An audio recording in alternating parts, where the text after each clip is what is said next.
Everybody ready? Yes, sir. Okay. Well, thanks for everybody coming out this afternoon.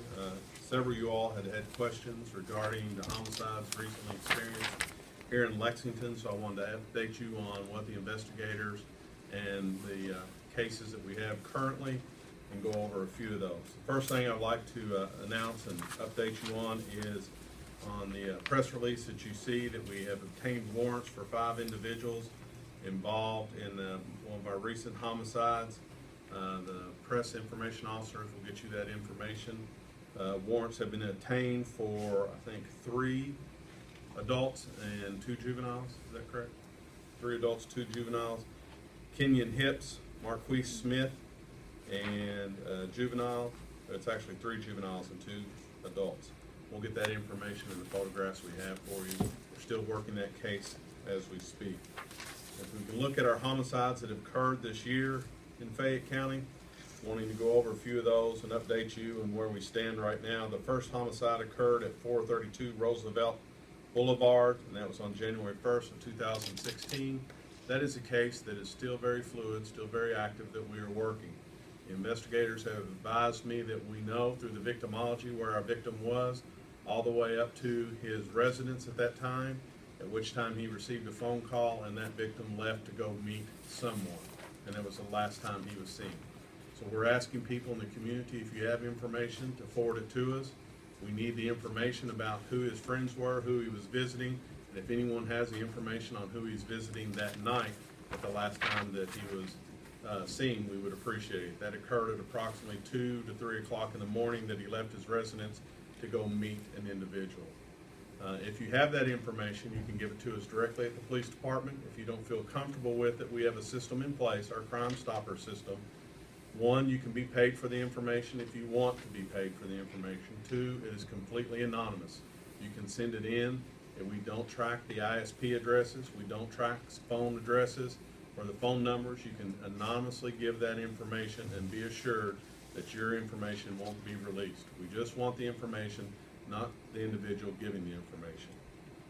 The second homicide occurred on 845 Red Mile Road, and that was on January 3rd.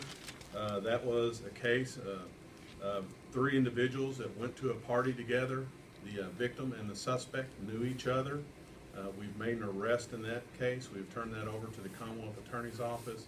It's an ongoing criminal case, and we would defer anything to Mr. Larson's office regarding that. I do want to make sure everybody knows that the individuals knew each other, and they were there together, and they were willingly there together when the homicide occurred.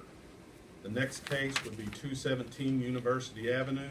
That's the press release that we just released and made the information available to you. Information regarding that, just to update you, was once again, this was a high-risk area. The information that we have is that the residents of 217 University Avenue was known for illegal narcotic sales, that we had individuals there before that were visiting there that were willing to distribute narcotics. I'm not saying that the victims were there for that. I'm just saying this was a high-risk house that we have looked at before and that we're still continuing to work on. Our victims were approached by the suspects outlined in our press release, and that we've made the investigation. Once again, this is a case that will be turned over to the Commonwealth Attorney's Office as an ongoing prosecutable case. Our last homicide was 1499 Russell Cave Road. That was on January 12th, 2016. Once again, this is a case that we're currently working. We are very confident and hoping to make an arrest soon on that. Once again, it is a case where our victim met an individual and had contact with that individual, and we're working through those issues right now and trying to firm up our investigation. It is not a random act. It was 2 individuals that knew each other, that met each other. We're currently working that, and it's a very fluid investigation, meaning it is ongoing at this current time, and investigators are out in the field. With all those cases, with Roosevelt Boulevard is the one we're asking right now because we know where our victim was the first homicide of the year, and why the victim left the house is what we're trying to determine and to get the information on that. The other cases right now, we have firm suspects in that we're looking at, have made an arrest or hope to make an arrest soon. Any questions I can answer about those? Common denominators, and I guess the average person's thinking 2016 is starting off awfully rough. Exactly. We're looking at, it's an anomaly for Lexington. We've been in homicide, Lieutenant Line, or Commander Lyons and I before. You were there. We had Ricky Sharon, who killed 3 people in one day in Lexington. That's an anomaly. We look at this year as an anomaly. It's not an everyday occurrence. But I think by going through and updating you on this information, our first victim was contacted by someone and went to meet that individual. Individuals on Red Mile knew the individual they were with. University Avenue, we knew that they were going to a high-risk area or visiting a high-risk area, and were approached by the victim or suspects. And on Russell Cave, we think we have a connection between our victim and our homicide suspect. So these aren't random acts. They are acts that are associated around risk behaviors. So I would caution you, if you're going to a residence that has a high-risk behavior, such as selling narcotics, such as gang members, such as any illegal activity that's going to attract other activity, I wouldn't go. If you're meeting someone for illegal activity, you have to be cautious about it and understand that it could lead to a high-risk behavior. Those are the indicators of commonality that we have currently for these homicides. I did ask Mr. Larson to come in. This is not something that we haven't looked at. This is not something we weren't unaware of, the national trends coming in. He and I sat down last year looking at some of the issues that were facing us with violent crime and the victimization of individuals, and so we wanted to address it through certain programs that we had in place. We have started the ceasefire group back up. Mr. Larson has been a leader in that and bringing people to the group. So I want to give him an opportunity to talk about the individuals that we're encountering, the individuals that we have encountered, and continually bring to his office for prosecution. So, Mr. Larson. Thanks, Chief. I get a call every time there's a homicide in town from Lieutenant Brad Ingram over there. And my wife asks me what's going on, and I tell her. It's been another homicide. And so I'm starting to get the question from my wife, well, what are you going to do about it? And first of all, Lexington is not immune from the national uptick in homicides. And we're there right now, this time of 2016. We started the ceasefire project again. And what the ceasefire project is, it brings together the federal, state, and county prosecutors, federal, state, and local police, and probation and parole. And we consider all gun-related crimes that have occurred in Lexington, because that's an issue now. So we're starting to see gun-related crimes. It doesn't take a genius to say the police responded to shots fired in a neighborhood around Lexington, because there's a lot of that. It used to be 2 or 3 shell casings at a shots fired area. We have had as many as 50 shell casings in a shots fired area. And that is really concerning, because sooner or later, these random, thank God these guys are pretty bad shots, or we'd be coming up on dead bodies. So, here's what we're finding in town now.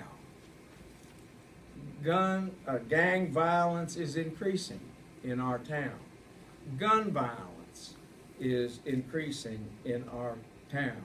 The don't snitch culture is alive and well in our town. And as a result, we put together the ceasefire project. Now let me give you some numbers. Since the first of the year, our office is tracking 93 pending gun-related cases. The people who are charged in those gun-related cases, 41 are charged with robbery. armed robbery, convicted felon in possession of a handgun. That's pretty scary. 7 are burglary cases, and 2 are assault cases, and we have the others that go along with it. We do an intensive criminal records check on these yo-yos, and I'll tell you, 63 have a prior criminal conviction record. 15 don't out of this number. 15 juveniles have prior criminal record. Now here's a big issue for us.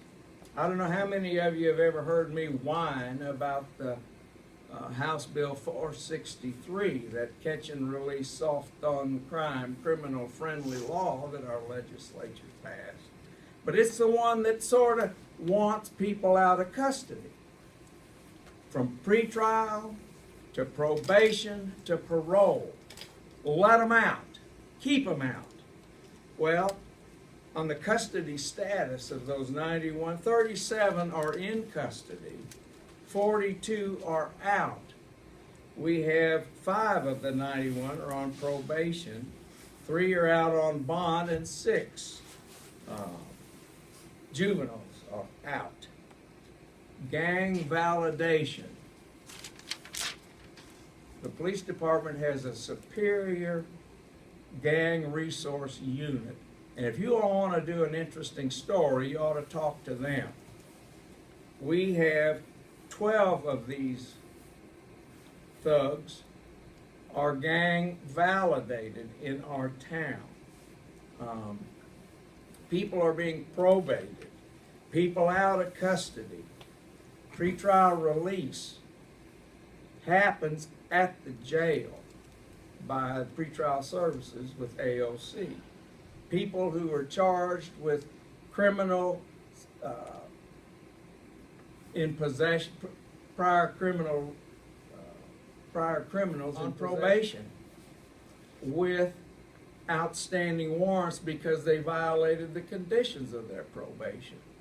Probation and parole, along with the gang resource unit of the police department and the clear unit, are going out checking on these characters.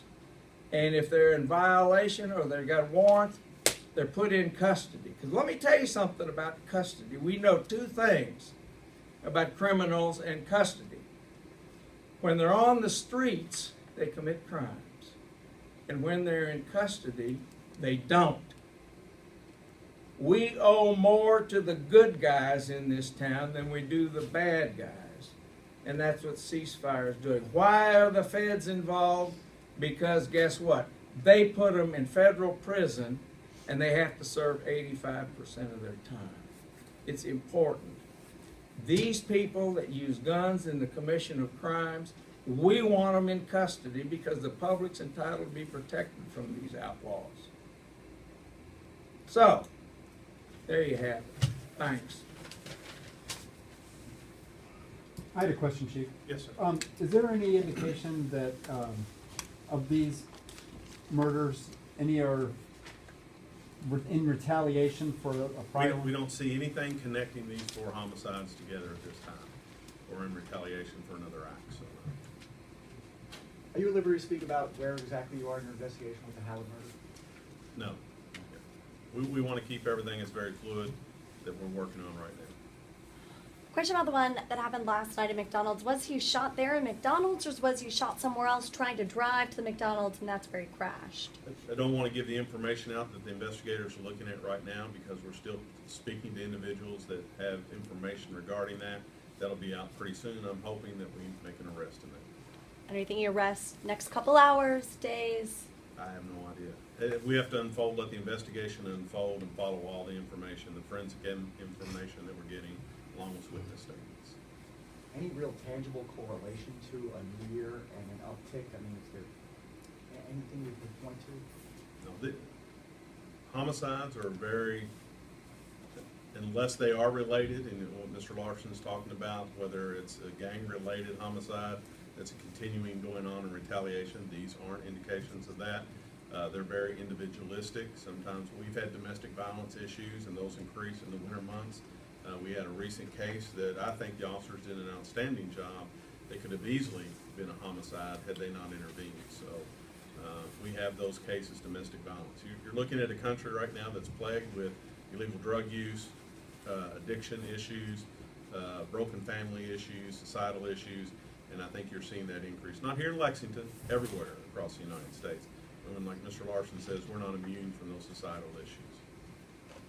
Okay, anyone else? Are these homicides linked to armed robberies? Is there also an uptick there? I think if you look at some of the information we're providing on the press releases, I think some of the warrants, what the warrants are for, I can't really speak to those. I will say that those go to Mr. Larson's office, and he is, very secure in his prosecution, and we don't like to discuss those cases. But you can look on there and see what the warrants are for robbery and murder on those. Do you know if individually any of these could be tied to gang? We have no indication of that right now. Thanks. All right, thank you all. Appreciate it.